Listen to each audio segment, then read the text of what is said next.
우리가 매일 하나님 말씀으로 또 하나님의 은혜와 사랑으로 매일매일 행복하고 감사가 넘치는 여러분들 되시기를 주의 이름으로 축원드립니다.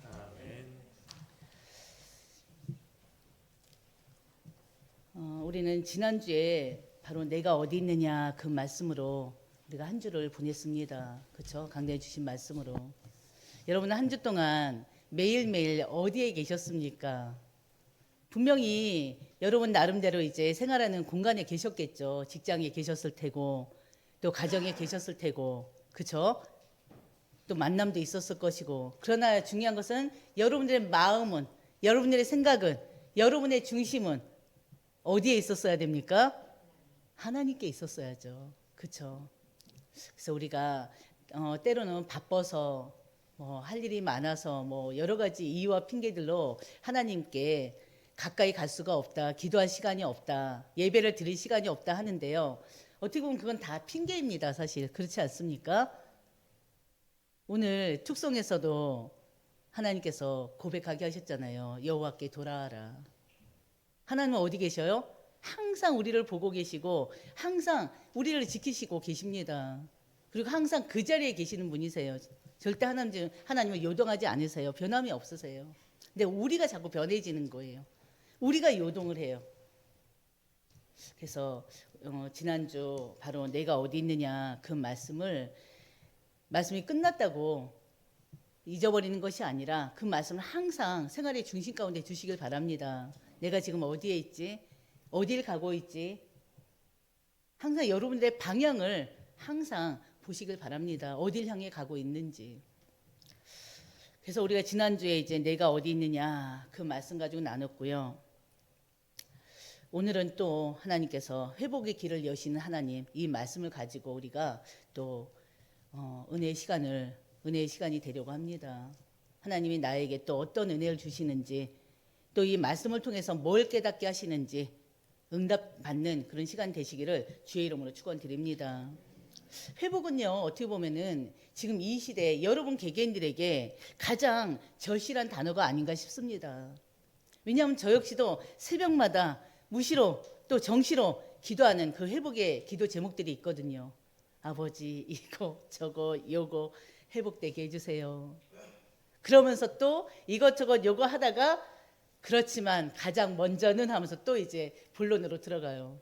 가장 먼저는 하나님께, 가장 먼저는 주님께, 가장 먼저는 말씀으로, 가장 먼저는 기도로 이러면서 또 회복에 대한 또 이렇게 기도 제목들은 막 또 하나님 앞에 이렇게 요청을 합니다.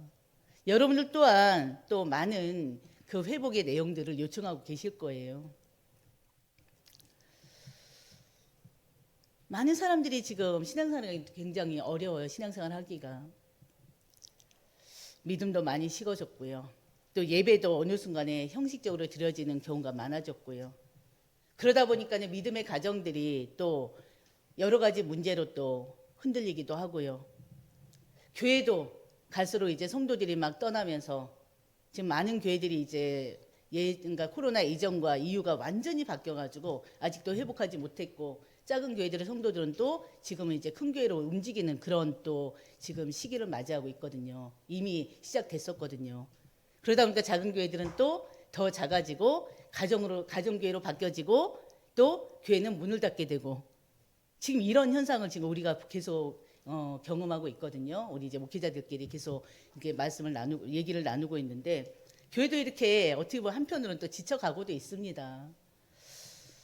근데 중요한 것은요, 이런 상태에서 가장 중요한 것은 회복이에요. 믿음이 회복되고요, 또 예배가 회복되고요, 또 가정이 회복되고, 그렇죠?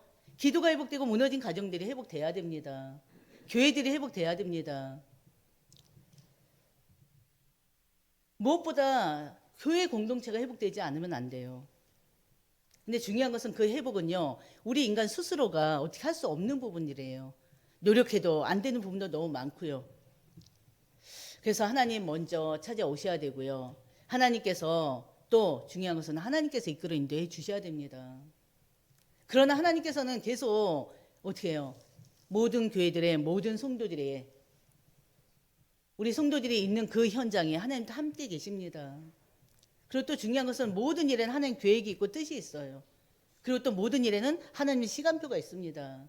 그 사실을 믿고 우리가 계속적으로 하나님 앞에 방향 맞춰서 나가야 될 것입니다.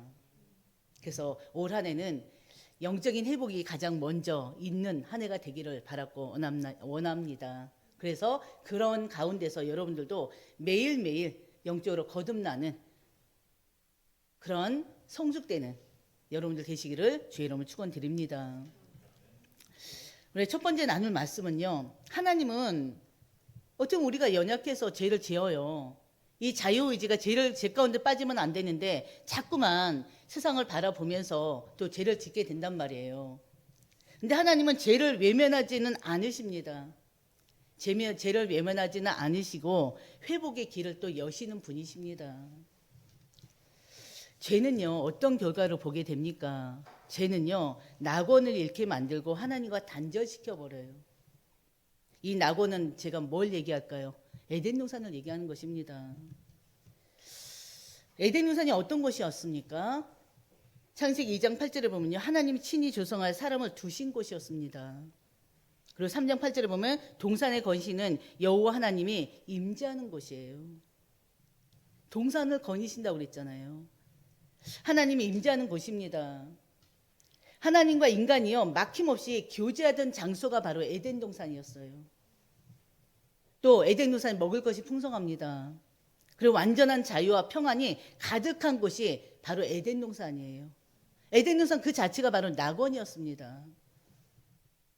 근데 중요한 거는 그 에덴 동산이 부끄러움과 두려움이 없던 그 에덴 동산이 바로 죄 가운데 완전히 변해버렸어요. 우리가 지난주 말씀 나눴던 것처럼 하나님 먹지 말라는 선악과를 먹는 그런 불순종의 죄를 지었습니다. 그러다 보니까 어떻게 돼요? 그 죄 때문에 하나님을 피하여 숨게 되고요. 그리고 하나님의 함께 하시는 그 하나님의 임재는요, 오히려 두려움의 장소가 되어버렸습니다. 하나님이 임재하는 그 장소는요, 죄를 짓고 타락한 그 인간에게는 하나님과 함께 있다는 그 자체만으로 두려움의 장소가 되어버렸어요. 우리 지난주 말씀 계속 기억해 보시길 바랍니다.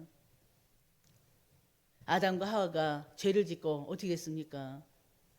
그 죄의 그 원인을 묻는 하나님에게 뭐라고 그럽니까? 서로 핑계하잖아요.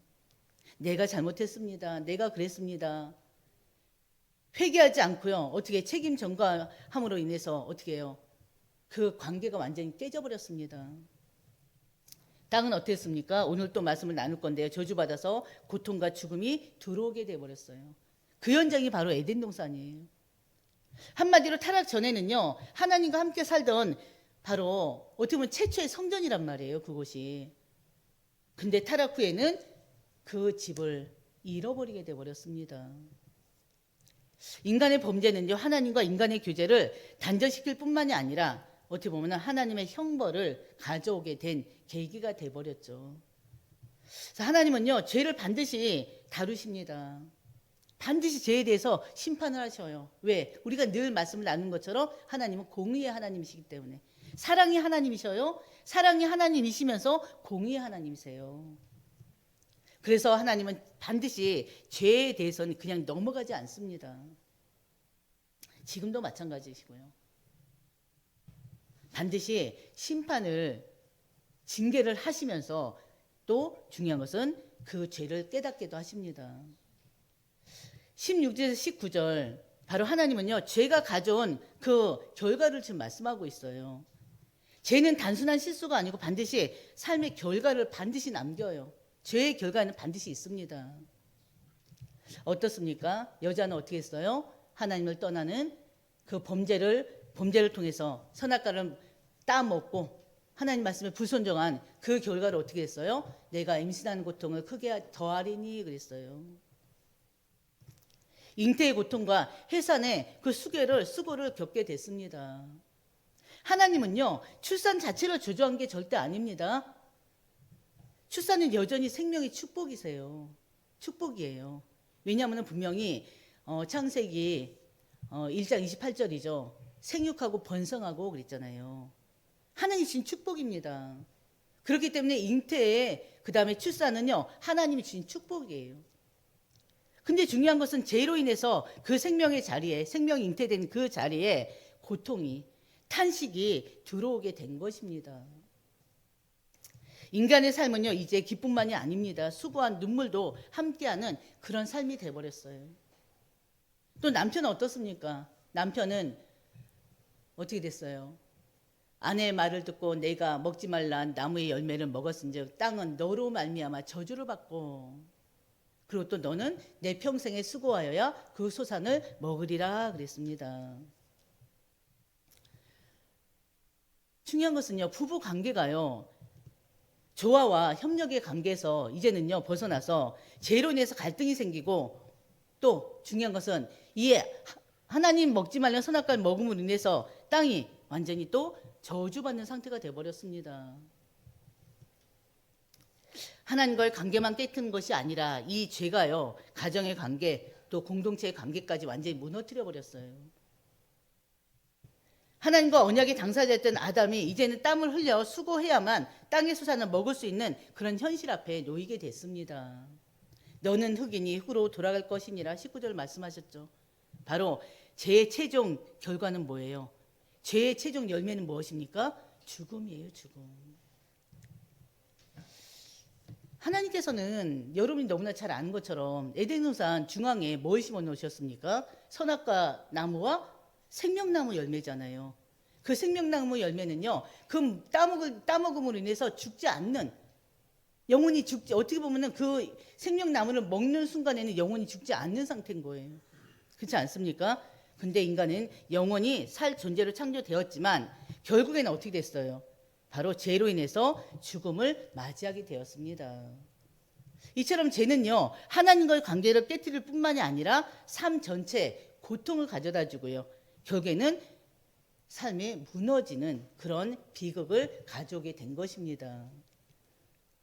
그리고 또 하나님과의 교제 단절은요, 교제 단절에서 가장 큰 고통이 무엇입니까? 바로 영적인 죽음이에요.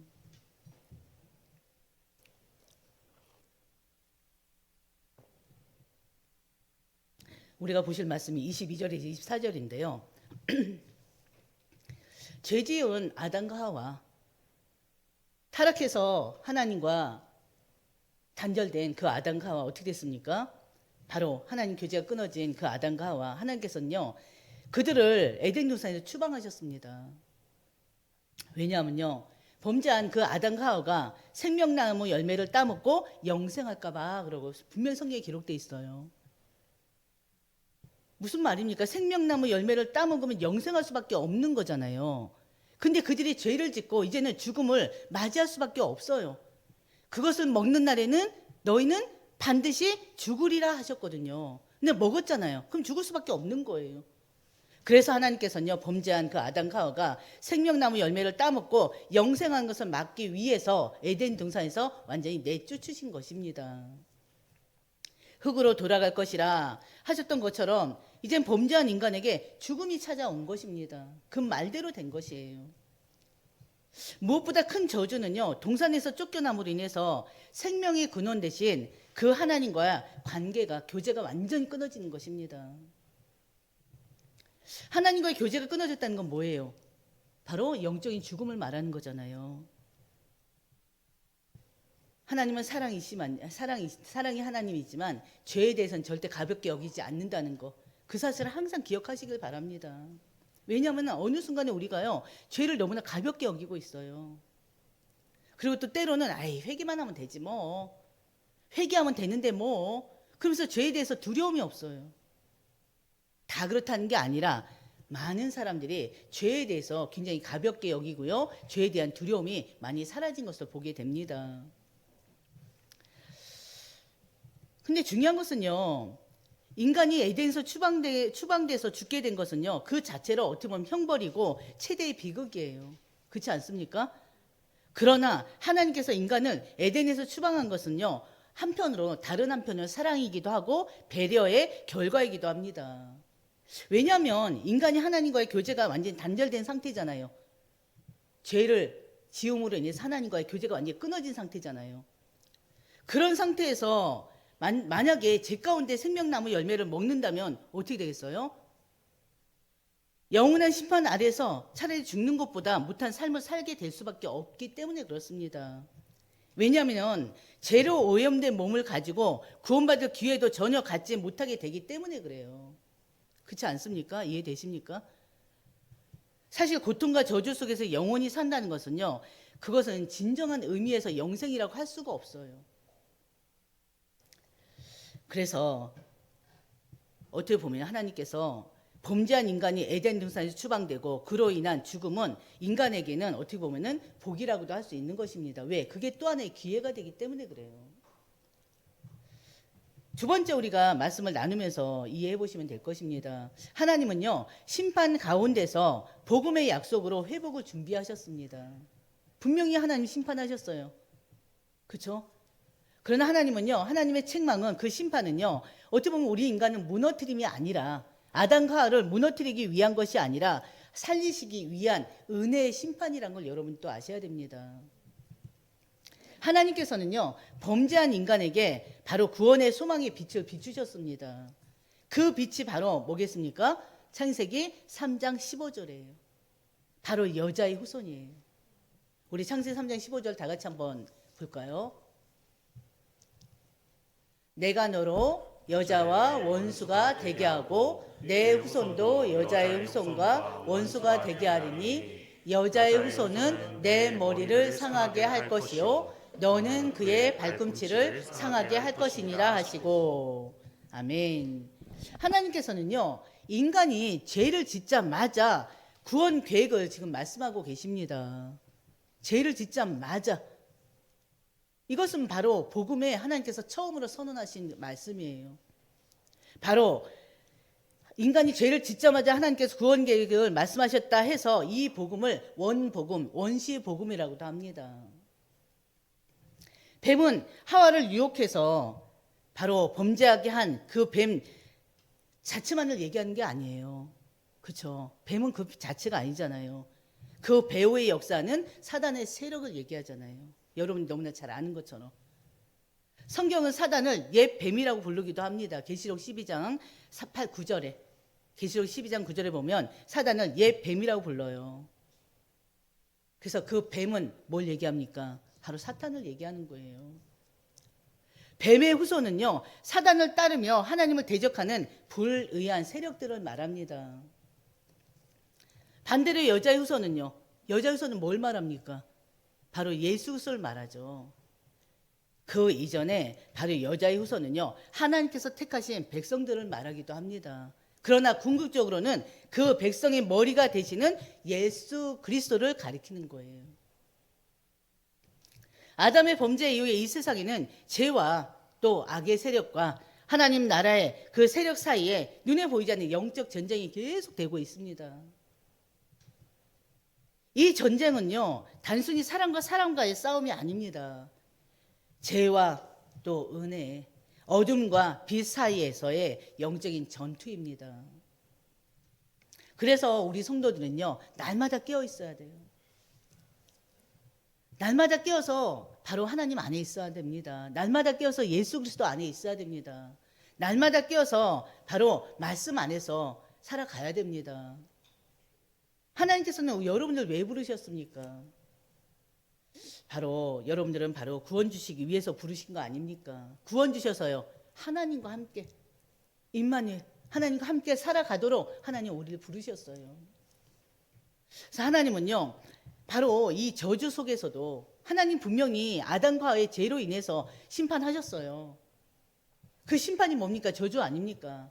근데 그 저주 속에서도 구원의 소망을 주시는 분이라는 거예요. 하나님께서 말씀하시기를 여자의 후손은 뱀의 머리를 상하게 할 것이니라 그랬어요. 뱀은 여자의 후손의 발꿈치를 상하게 할 것이라고 했습니다. 이 약속은요, 바로 예수님께서 십자가에 못 박혀 죽으셨다가 3일 만에 부활하심으로 완전히 성취됐습니다. 말씀대로 사단은요, 십자가로 예수님의 발꿈치를 상하게 했어요. 하나님 말씀하신 대로. 사단이 바로 여자의 후손의 발꿈치를 상하게 할 것이라 했잖아요. 그게 바로 십자가 사건을 얘기하는 것입니다. 바로 사단은 예수님의 발꿈치는 바로 상해졌습니다. 그러나 예수님 부활로 사단의 머리를 완전히 상하게 하셨어요. 발꿈치를 상하게 하는 것은요, 일시적인 고난일 뿐입니다. 그렇지 않습니까? 일시적인 고난일 뿐이에요.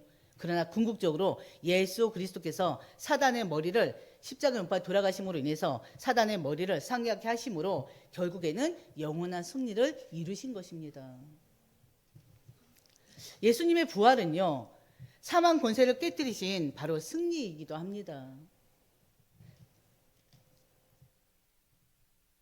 바로 회복은요, 이미 약속된 일이에요. 그 약속이 바로 예수 그리스도 안에서 성취된 것입니다. 회복은요, 인간이 하나님께 올라가는 것이 아니라 하나님이 인간에게 내려오시는 바로 은혜입니다. 우리는 바로 이 영적 싸움으로 우리는 매일매일 말씀과 기도 속에서 영적 싸움에 승리하는 여러분들 되시기를 주의 이름으로 축원드립니다. 특히 또 우리가 20절을 보면요, 고난은 끝이 아니라 약속을 붙드는 믿음의 통로가 된다는 것도 우리가 알 수가 있어요. 왜냐하면은 우리가 20절을 보면요, 아담이 그의 아내의 이름을 하와라 불렀습니다.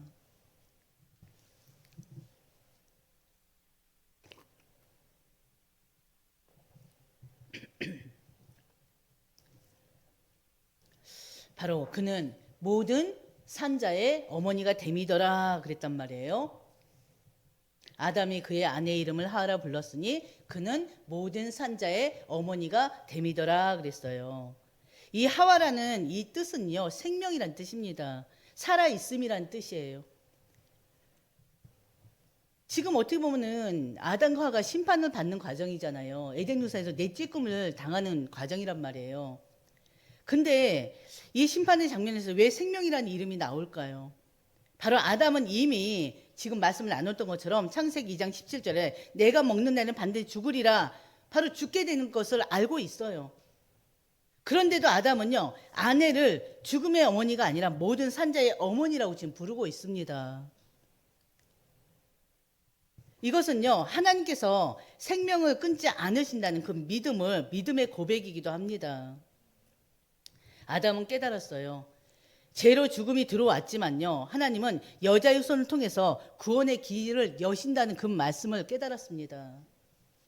그래서 하와는요, 단순히 첫 여자가 아니라 구속사의 출발점이 되기도 합니다.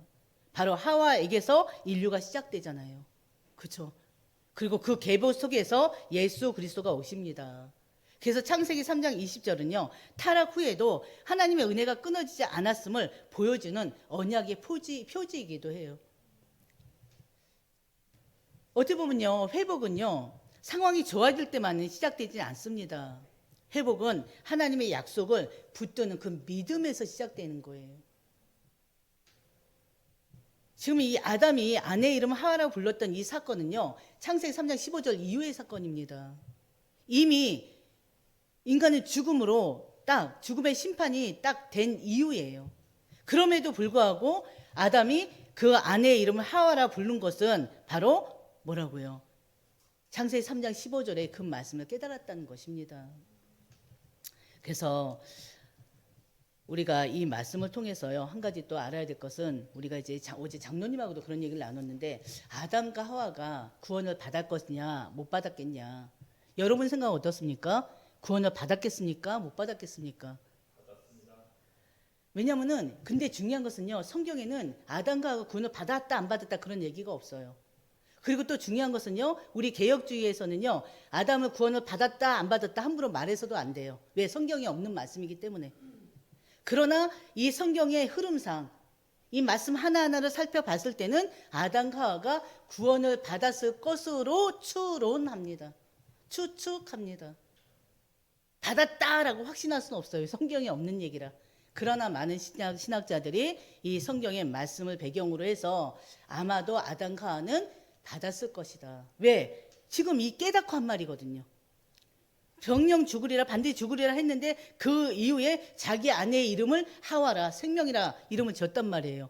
그러면서 창세기 15장 3장 15절을 깨닫는 그런 바로 고백이기도 하고요. 그러면서 또 이제 이 다음에 지금 말씀을 나눌 건데, 가죽 옷으로 하나님께서 이 아담과 하와에게 가죽옷으로 옷을 지어 입힌단 말이에요. 그런 모든 것을 봤을 때 아담과 하와는 구원을 받았다. 우리는 그렇게 생각하고 있습니다. 세 번째요. 하나님은요. 인간의 죄를 덮어줌으로 또 회복을 완성하셨어요. 죄로 없애지는 못해요. 근데 하나님이 그 죄를 도말하셨다는 거예요. 그리고 또 그 죄를 가죽옷으로 가려주셨습니다. 하나님은요, 가죽옷으로 죄인의 수치를 친히 덮어주셨어요. 그게 21절 말씀이에요. 여호와 하나님이, 바로 21절 한번 같이 볼까요? 여호와 하나님이 아담과 그의 아내를 위하여 가죽옷을 지어 입히시니라. 아멘. 인간은요, 죄를 짓고 나서 자기의 수치를 가렸어요. 뭘로요? 무화과 나뭇잎으로. 근데 중요한 것은요, 이 무화과 나무 잎은 어떻게 됩니까? 바로 말라 으스러지는 거 아닙니까? 옷이 될 수가 없어요. 순간의 가림만 될 뿐입니다. 그렇죠? 이건 바로 뭘 얘기하는 거예요? 인간의 노력으로는 어떤 노력으로도 인간의 지은 죄를 덮을 수가 없다는 것입니다. 우리는 죄를 짓고 나면 다른 사람만 모르면 되는 걸로 알고 있잖아요. 근데 중요한 것은 하나님이 다 알고 계셔요. 하나님 다 보고 계셔요. 그렇기 때문에 죄에 대한 두려움이 반드시 있어야 됩니다. 그러나 중요한 것은 두려움만 가져서는 안 되고 그 죄를 하나님 앞에 반드시 회개해야죠. 회개라는 건 뭐예요? 반성으로 끝나는 것이 아니라 더 이상 그 죄를 짓지 않도록, 그 죄를 자꾸 짓게 되는 그 자리에서 빠져나오는 거예요. 죄를 자꾸 짓게 되는 그 자리에서 어떻게 돌아서는 것입니다. 우리가 불신자들과 함께 살고 있어요. 중요한 것은 불신자들과 함께 살아야 돼요. 당연한 거 아닙니까? 우리도 예전엔 불신자였는데. 근데 중요한 건요, 인간의 관계 속에서 중요한 것은 내가 이 사람을 만남으로 인해서 혹시나 복음에 방해되는 건 아니냐, 복음의 문이 막힌 건 아니냐, 이 사람을 만날 때마다 이상하게 교회 가기가 싫어지고 예배가 싫어지고 기도가 싫어지고 하나님 말씀이 싫어진다. 그럼 그 관계는 끊어야죠. 그렇지 않습니까?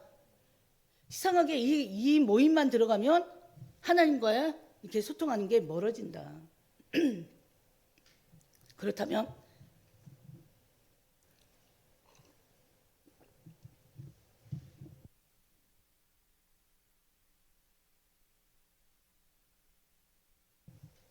우리는 그래서 사람들과의 관계에 그 기준을 어디다 두냐면요, 이 관계를 지속함으로 인해서 우리가 영적으로 도움을 받느냐 안 받느냐, 복음의 문은 막히느냐 안 막히느냐, 그런 것도 볼 수 있어야 돼요. 그렇지 않습니까? 근데도 중요한 것은 우리가 항상 그 관계들을 영적인 그런 어느 부분에서는 그런 걸 생각하지 않고 내가 지금 영적으로 빼앗기고 있는데도 어느 순간에 자꾸 믿음이 떨어뜨리고 있는데도 불구하고 그 관계를 유지하고 있다. 그게 잘못된 거예요. 그래서 진짜 믿는 자들은 그런 부분에서도 확실하게 이렇게 끊어내는 그런 것도 있어야 됩니다. 바로 21절 우리가 지금 봤던 것처럼 무화과 나무는요, 인간의 노력으로는 어떤 죄도 덮을 수 없음을 말해주고 있습니다. 그래서 하나님께 직접 덮어주신 거예요. 가죽옷으로. 가죽옷은요, 바로 하나님의 은혜를 상징하고 있습니다. 가죽옷은요, 희생과 피 흘림을 통해서는 많이 얻어줄 수 있는 것입니다. 그렇지 않습니까? 그래서 가죽옷은 그냥 생기지 않아요. 짐승의 희생이 필요합니다. 그래서 히브리서 9장 22절 보면요, 피 흘림이 없은즉 사함이 없느니라 그랬어요. 하나님은요, 죄 없으신 예수 그리스도를 보내서 우리 인간의 죄를 대신해서 십자가에서 피 흘려 죽게 하셨습니다. 바로 가죽옷이 뭘 얘기합니까? 예수 그리스도 그 십자가를 예표합니다. 예수 그리스도께서 우리의 모든 죄를 대신 사하여 주셨어요. 그래서요, 회복의 마지막은 바로 뭡니까? 우리의 노력이 아니라 예수 그리스도의 의에 오십니다. 회복은 단지 다음부터 잘하겠습니다 라는 그런 결심으로 이루어지는 것이 아닙니다. 회복의 마지막은 언제나 하나님께서 죄인을 덮어주시는 그 은혜에서 완성된다는 거. 바로 가죽옷을 지어 입히시니라. 바로 그 은혜에서 완성된다는 것입니다. 그래서 아담과 하와는 죄를 짓고 나서 숨었죠. 그리고 무화과 나무 잎으로 자신들을 덮으려 했어요. 그러나 하나님은 어떻게 합니까? 죄인을 친히 하나님께서 직접 어떻게 해요? 가죽옷으로 덮어주신 것이에요. 그것도 특히나 에덴 동산에서 추방당했잖아요. 추방하기 전에 하나님께서 가죽옷을 지어 입히시고 내보내신 것입니다. 그래서 회복은요, 내가 나를 덮는 것이 아니라 하나님이 나를 덮어주시는 것입니다. 예수 그리스도는요, 우리에게 참된 의의 옷이 되는 것입니다. 그래서 바울은 말합니다. 갈라디아 3장 27절에 그리스도로 옷 입었느니라. 여러분이 마찬가지예요. 여러분이 지금 이렇게 옷을 입고 있잖아요. 근데 중요한 보이지 않는 그리스도 옷을 입고 있습니다. 여러분들이 지금 전신갑주를 지금 입고 있는 거예요. 전신갑주를. 눈에 보이지 않을 뿐입니다. 또 고린도후서 5장 21절에도요. 우리가 그 안에서 하나님의 의가 되려 하려 하심이라 했어요. 바로 회복은요. 그리스도를 입는 것입니다. 기억하시길 바랍니다. 그래서 하나님 앞에서 다시 설 수 있는 길, 바로 예수 그리스도와 함께하는, 예수 그리스도를 인해서 살아가는 그 삶이 바로 하나님과 함께하는 삶입니다. 그래서 내 의가 아니라요, 그리스도의 의로 살아가는 여러분들 되시기를 주의 이름으로 축원드립니다. 우리는 계속해서 원단 말씀을 나누고 있어요. 주여 나를 회복하소서, 말씀과 기도로 나를 비주소서. 이것이 여러분들에게는 항상 정시기도가 되고 무시기도가 제목이 되시기를 주의 이름으로 축원드립니다. 그래서 우리가 지난주에 고백했었습니다. 우리의 모든 삶의 방향이 하나님께로 돌리겠습니다. 또 통의장이 되신 주님의 손길을 신뢰하겠습니다. 말씀의 거울 앞에 서겠습니다. 기도의 호흡으로 하루를 살아내겠습니다. 우리가 지난주에 같이 고백했던 내용입니다. 여러분들이 오늘 말씀요, 다시 한번 묵상하시면서 하나님께서는 항상 회복의 길을 직접 여시는 분이시라는 거, 우리가 회복해 나가는 것이 아니라 하나님께서 우리의 마음과 생각 속에 역사하셔서 또 말씀과 기도 속에서 우리를 회복해 나가시는 분이시라는 걸 항상 기억하시길 바랍니다. 아버지 하나님 참으로 감사합니다. 회복의 길을 여시는 하나님, 이 말씀을 가지고 우리가 또 하나님의 은혜를 누렸습니다. 하나님께서는 절대 죄를 외면하지 않으시는 분이십니다. 죄는 반드시 하나님의 징계가 있고 하나님의 심판이 있습니다. 그러나 하나님께서는 심판으로 끝내시는 것이 아니라 창세기 3장 15절 여자의 후손, 바로 예수 그리스도를 통해서 또 하나님 피할 길도 하나님이 주셨습니다. 하나님 아버지, 우리의 삶이 오직 말씀과 기도로 빚어지는 삶이 될 수 있도록 하나님 인도해 주시옵소서. 우리의 매일매일의 삶이 늘 하나님 말씀 앞에 붙잡히고 정말 우리의 매일매일의 삶이 지금 하나님께서 바라시고 원하시는 그런 삶이 될 수 있도록 하나님 인도해 주시옵소서. 이 교회가, 이 교회에 속해 있는 우리 모든 성도들을, 그리고 우리 모든 성도들의 가정을 하나님 축복하여 주시옵소서. 이 모든 말씀 우리 주 예수님의 이름으로 기도드립니다. 아멘.